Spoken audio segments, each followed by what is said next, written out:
Hello and welcome to It's Art at the End of the Day, episode 19. I've learnt many things in the last couple of years, but feel that art I kind of know anyway. But poetry, that I know if I tried, I would fail spectacularly. But speaking to this episode's guest, I've learnt a bit more about poetry.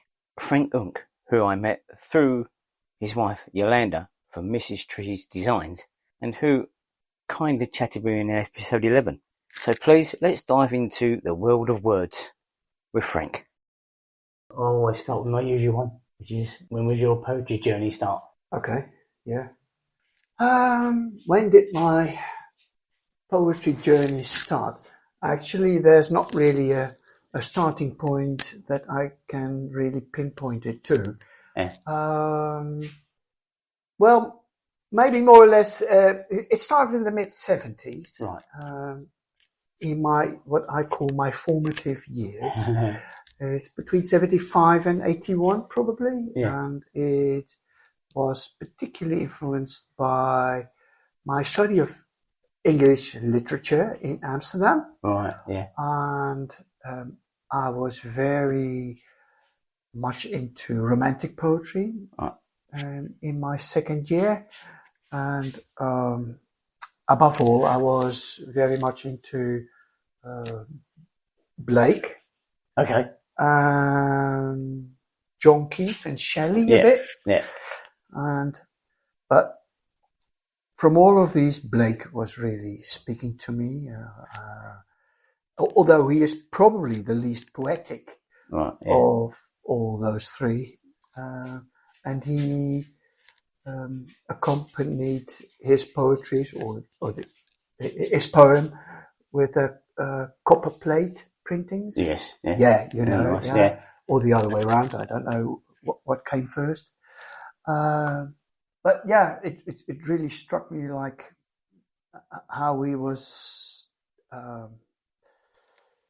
getting away from all sorts of religious bigotry and have a free spirited mind about religion in general, but how people relate to each other. And he was I didn't go as far as into his really intricate philosophy about, but yeah, I really liked him. And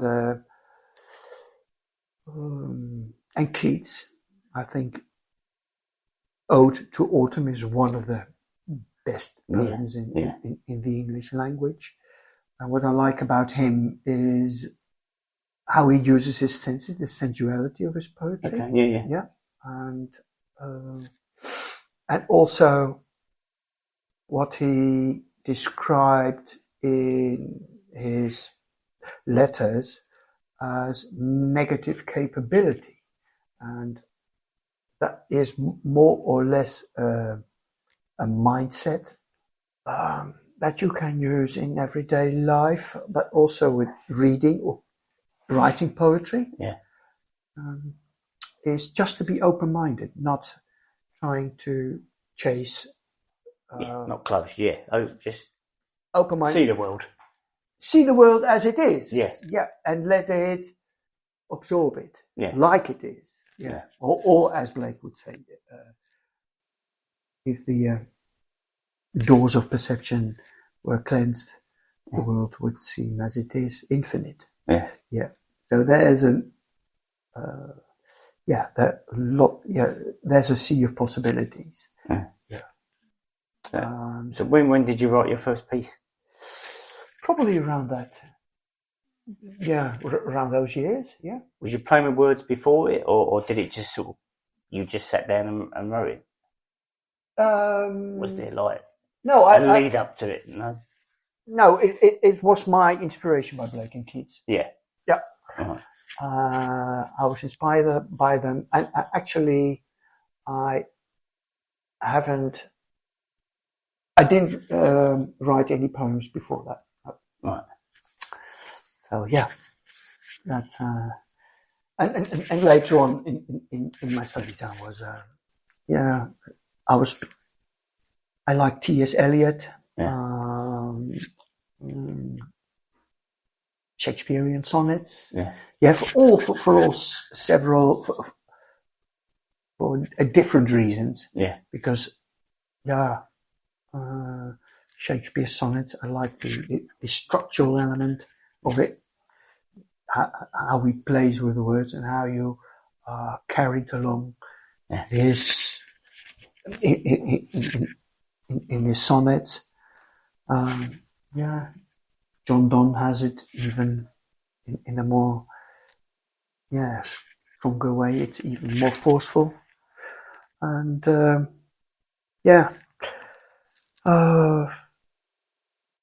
So do you have a piece?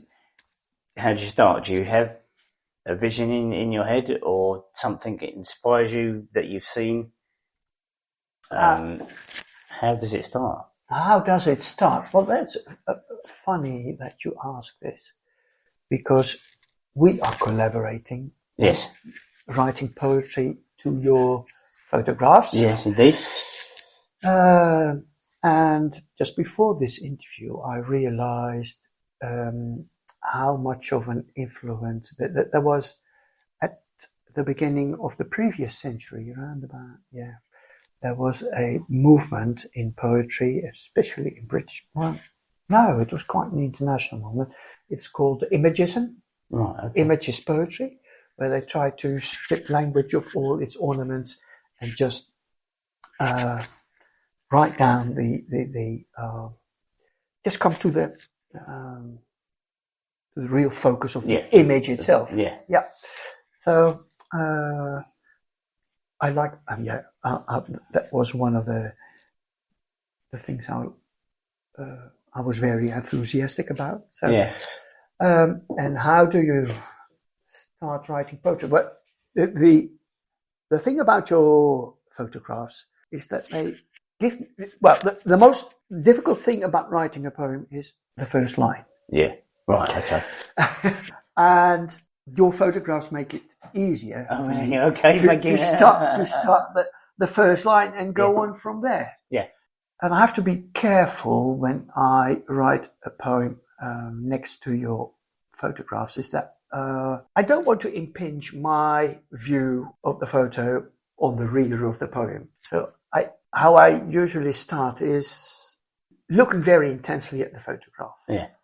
And see what happens inside me. Yeah. And I jot down all sorts of, it's like brainstorming, jotting down all sorts of ideas. And usually one central idea, comes to the fore, takes a prominent position. And I thought, well, maybe I should harp on that. Okay. Yeah.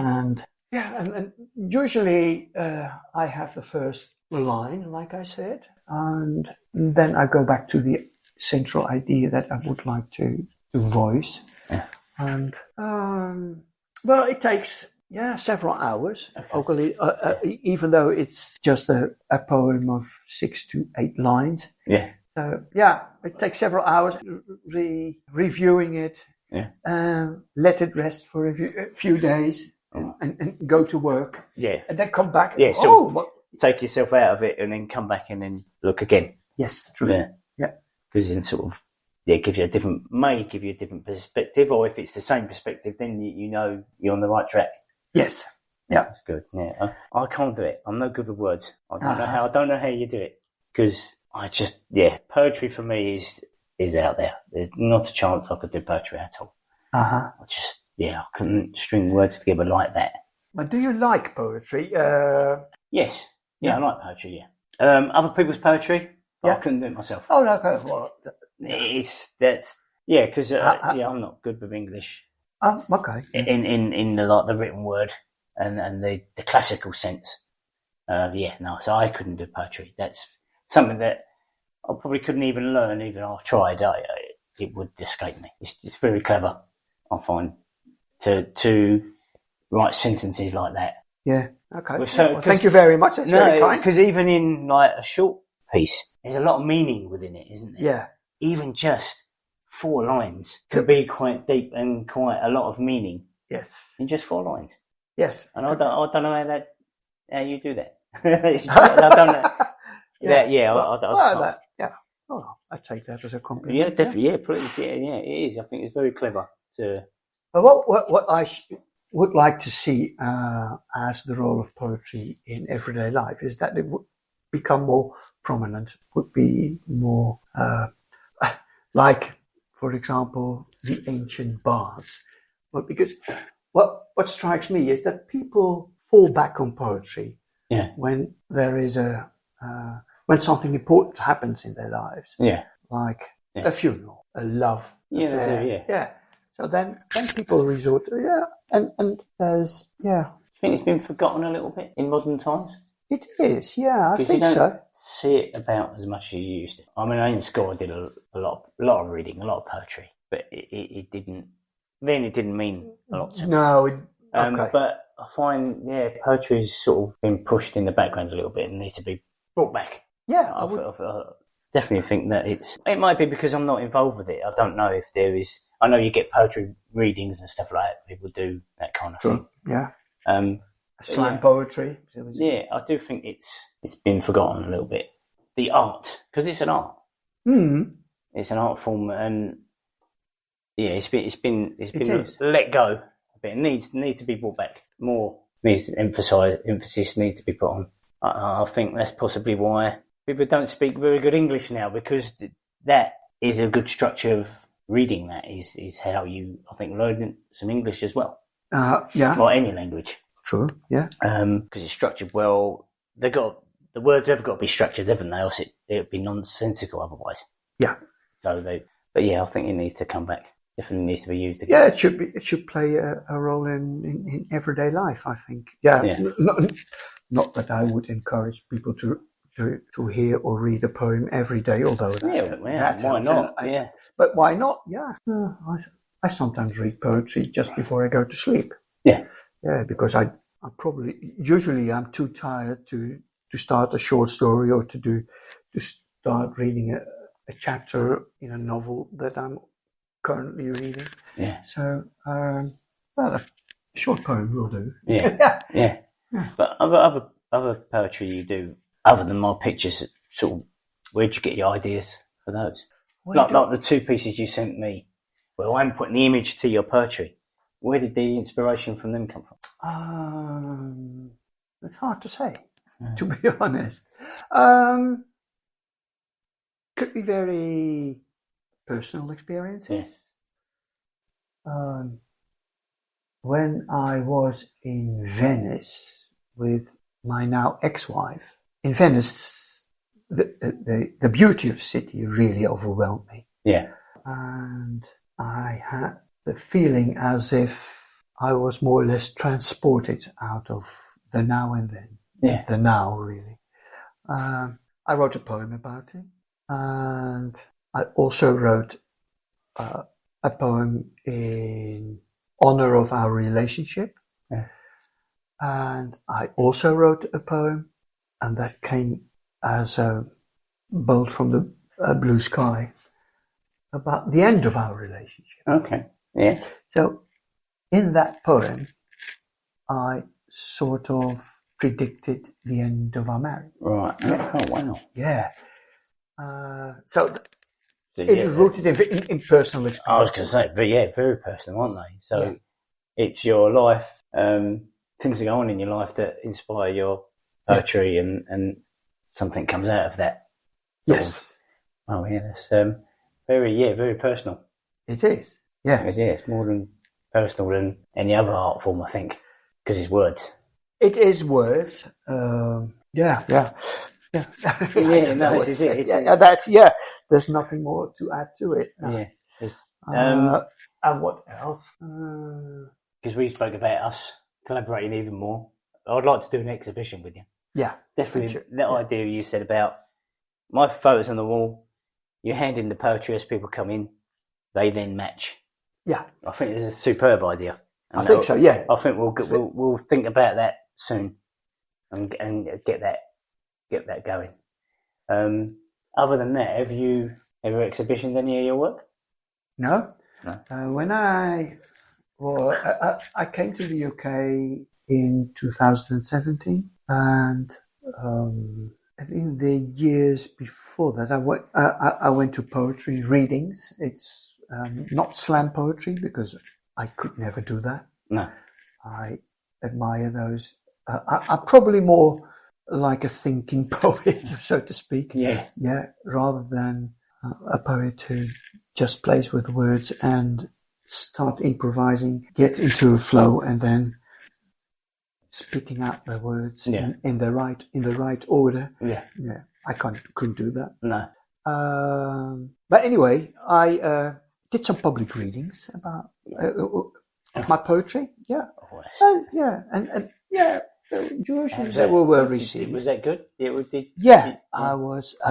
remember the first time I was so very nervous. I can imagine, definitely. Because not only is it, like I said, personal, it's Yes. your personal right, it's sitting here talking to people, but reading your poetry out to strangers and stuff like that. So it's like I can understand, vulnerable. Oh, yeah, yes. Yeah, because you're just like you're talking to them about your life, kind of, really, aren't you? All your personal thoughts and experiences. Personal thoughts, yeah, although they are vested in words and in images, but people, I don't like the idea of putting all my personal stuff out there in a poem. Yeah. But not in the sense that, I tend to distance myself a bit from the poem itself or what the poem is trying to express. Yeah. But anyway, it is from my hand. From your heart and your head and everything. Yeah. Would you write a book? Would you put all your poetry into a book? Oh, maybe, but I'm not very prolific, so to speak. So, it would take me, but I definitely think about having some of the poetry published. I'd like to see you writing in a book.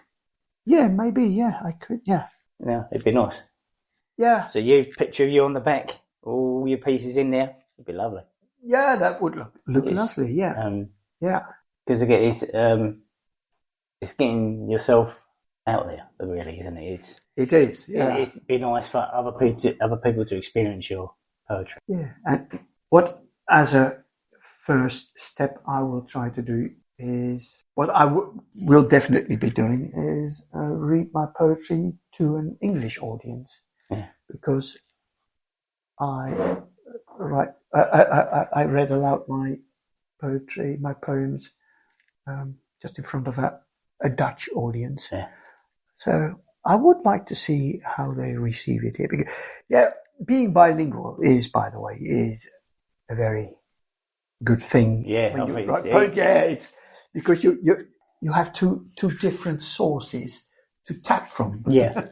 Yeah. And sometimes I'm more capable expressing myself in Dutch, and sometimes I'm more capable in expressing my views in English. Yeah. Is there a difference between the two, like in the writing style, or how the poetry comes out? It's more like the feel of it. Yeah, okay. I can't really put my finger on it. Yeah, to explain.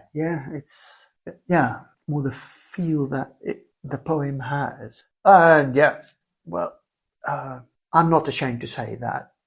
Sometimes I write a poem in English, copy it into Google Translate to see what it is in Dutch. Why not? Yeah, why not? And then say, wow, oh my God, that brings new insights. So it reads differently in a different language? Yes, it does, yeah. Oh, really? Yeah. Oh. It has a different rhythm. Yeah. Yeah. Usually the source poem, whether it is in Dutch or in English, usually has that rhythm. Yeah. Whereas the translation usually hasn't. So we don't worry. It reads like a number of lines just. But anyway, it sometimes it is very helpful in getting the imagery right. Yeah. And so it does help. And what also helps is that English is such a rich language. There are so many words. Yeah, there is. Yeah, I even though I studied English linguistics and literature, I hadn't realized until I arrived here the sheer amount of number of words that you have in English. Yeah. Which is not always, which, yeah. And all those words, even if they are synonyms, they all have a different feel to it. Yeah, so, I mean, because we have words that sound the same that mean totally different and stuff like that. And yeah, but also because they are from different sources. Yeah. Royal is something other than kingly. Yeah. And regal. So these are all shades that you cover in just... whereas in Dutch, you would only have one word for it, meaning koninklijk. Probably koning is more like a king. Yeah. And that's that. Right, okay. Oh, so, you see, and the shades of meaning that you have in English, you probably can't find that in Dutch. Yeah, I think because their sort of language is quite historical and has had different, over the years, back in AD, whatever, each race of people that took over England at the time, the Romans and whatnot, added their bit to it, and it's an amalgamation of all that. I think that's probably why it's so big. It's quite historic. Yes, it is, yeah. But, but still difficult. I have trouble with the English language. Even just speaking like every day is enough for me. One day I joked at a person. I joked with a person who was very much into the English language, and I quite jokingly said, "Well, essentially, English is just a German dialect with some old French and Viking words in it." No, oh, I never heard that sort of nonsense. Yeah, no, it's an amalgamation of all different countries, really. It's a vast subject to learn. That's probably why I didn't do it. The English literature and all that at school was just a no for me. I couldn't do it. No. Okay. Oh. Yeah, I can talk, but it's at a level I don't. Yeah, all the big words and the big meanings that's a no. So I see. Yeah, I couldn't do poetry. That's why. No, but you don't have to write a novel. No. To enjoy a novel. No, of course you don't. No, and probably because I'm not a reader. I don't read, so that's where my knowledge of any language, don't have to be English, is lacks because I don't read. Never been a reading kind of person. I think I've always liked the image, always liked seeing. So that's my thing, is the image. Have you got a piece of poetry I could hear now? Putting you on the spot? I have, yeah. This is a famous example of an imagist poem. It's called Above the Dock by Thomas Ernest Hume.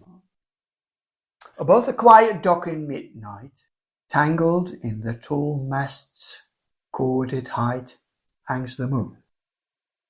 What seemed so far away is but a child's balloon, forgotten after play. Yeah. That's the image. But it's in those small amount of lines you can make, a big image out of that. You just imagine that straight away. Yeah. The balloon and the child and all that is, but just in no short amount of lines. Yeah. Clever. It is clever. Yeah, it is clever. Yeah, and it sticks with you. Yeah. It sticks with you. But not every time, but when you see the moon, sometimes I think back to this. Yeah, I remember this poem. Yeah. And quite lately, because I studied poetry at university level, and it was all about structure and originality. Yeah. And whereas nowadays, I'm not. I think there's a tendency, although I'm not an expert on modern day criticism, but I tend to think that poetry is now also more about the meaning behind it, and especially with the emphasis on mental health. Yeah. How poetry in general could help to concentrate on life's experiences. And everyone has had someone close to them who died, or they felt lonely themselves, or in despair, or very, very much in love, or you name it, or overjoyed, or worried, lying in your bed, staring at the ceiling and thinking, where will life lead me? Yeah. But and again, it comes to your personal experiences and your life's ups and downs and stuff like that, because poetry can be uplifting as much as it can be dark, can't it? It can be very dark. Yeah. Yes, it can be. Yeah. But I think, and speaking to other guys that I spoke to recently, I find that either people have come into art, poetry, whatever, because of mental health issues, or the other way around, they've found that their art helps with their mental health issues as well. So I feel that, because poetry, painting, whatever art form it is an entity within itself, and it does help you settle your brain. Want for a better word? See, Exactly. I can't think of a better word. Settle. Sort of, because I think you're concentrating on what you're doing, like writing a piece, that your troubles are put in the back. Yeah, possibly. Although I don't know about poetry. Is it because you might be channeling that? If there is something that's happened to you recently and you use that on your poetry, you're kind of reliving it a little bit. But I suppose that's in a way like talking to someone, isn't it? It helps to write it down. Yeah, and once you channel it and write it down on paper, then you already have this kind of distance to your own words. Yeah. And when it comes to composing the actual final product, the poem itself, you have to take one step further back. Yeah. And also thinking about how the poem itself internally and structurally is getting together as a whole, and and how it would relate to the world outside, probably. Just see how it works. Yeah. So does being a poet make you observe the world a lot more than possibly if you wasn't, or just you're looking around you more than if you wasn't? You have to be in the right headspace, though. Yeah. And there are days filled with practicalities that you aren't. You probably recognize that. Yeah. But once you get yourself in the good headspace, then then poetry should come as naturally as leaves to a tree. Otherwise, it better not come at all. See, look, I couldn't come out of anything like that. That's a quote. I didn't. It's a quote by John Keats. Well, still. But you have to be in a certain mood when everything gets when the words crop up like tree, like leaves on a tree to a tree. But anyway, that's good. That's cool. But we'll have to sort out that. I really want to do that exhibition with you. Yeah. Because when you send me your piece and then you go, I've written it about this. It's fascinating. Is it? Yeah. I enjoy it. Whenever you send me a piece, I'm looking at it straight away because it's really fascinating. I'm hoping it will bring some. It just adds another dimension. It is, yeah. So hopefully, when I see a blacksmith, I can put some images to your piece. But it's clever how the two, even though they can be totally different, bounce off each other. Yeah. And bring different meaning. Yeah, because I've seen different meaning in my picture after I've read yours. And it's good because you shouldn't just say that's a picture, that's the image. Just because that's still and it's never going to change, doesn't mean that you can't then have your mind changed on the perception of what it's about. So, reading words about it, change your perception. Yeah, it does. Oh well, that's very good to hear. I enjoy when you send me a piece. I love it. Which I didn't think I'd ever get into. Didn't think I'd enjoy that. meeting yourself and Yolanda and all that is really inspiring. Yeah, because with the way the world is, personally, that's why I enjoy speaking to you and other people, because it's fascinating how everybody else's artistic form, be it poetry, painting, or whatever. Yeah. I was just fascinated by it all. But yeah, definitely, it really like when you send me something, because it gives me a different perspective. And that's the whole idea of it. So I'm very happy. So keep doing it. Yeah. Thank you for talking to me. Okay. Yeah. And it was lovely. And even at the way you do poetry, and it's definitely something I could never do. I know for a fact. Okay. Yeah. Well, I would never be able to paint.